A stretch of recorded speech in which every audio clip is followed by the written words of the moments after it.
नमस्कार. आज मी बँकॉकमधील गोल्ड लाईनवरील एका ट्रेनने प्रवास करते आहे. ही ट्रेन थोडीशी वेगळी आहे, त्यामुळे तुम्हाला दाखवते. तर ह्या ट्रेनचं वेगळेपण असं की ह्या ट्रेनला ड्रायव्हरच नाही. संपूर्णतः ड्रायव्हर विना अशी चालणारी ही ट्रेन आहे.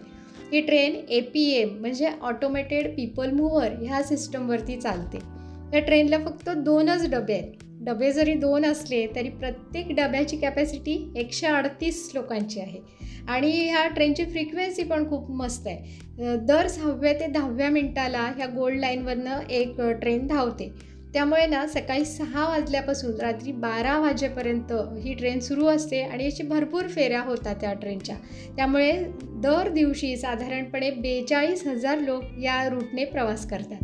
तर अशी ही जी गोल्ड लाईन ट्रेन आहे ती सध्या 1.8 किलोमीटर्स इतकं अंतर पार करते. भविष्यामध्ये हे वाढण्याची शक्यता आहे, पण सध्या इतकंच अंतर पार करते. तर ह्या ट्रेननी प्रवास करताना आपल्याला फक्त 3 स्टेशन्स लागतात. एक आहे क्रुंगथोनबुरी, दुसरं आहे क्लॉंगसान आणि तिसरं आहे चरननाकोन. त्यातलं पण क्रुंगथोनबुरी हे जे स्टेशन आहे ते इथला सगळ्यात मोठा जो मॉल आहे आयकॉन सियाम त्याच्याशी डायरेक्ट कनेक्टेड आहे. म्हणजे त्या स्टेशनवर आपण उतरलो की डायरेक्ट मॉलमध्ये आत जातो. खरं तर तो मॉल सुरू झाल्यानंतरच ही गोल्ड लाईन इथे सुरू करण्यात आली. रबरी टायर्स असणारी अशी ही ट्रेन आहे आणि ह्याचं तिकीट आहे 16 बाट.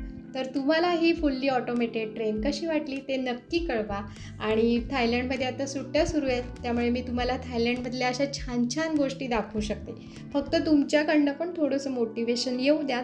माझं हुरूप वाढवण्यासाठी नक्की आमच्या चॅनलला सबस्क्राईब करा आणि या व्हिडिओलासुद्धा नक्की लाईक करा.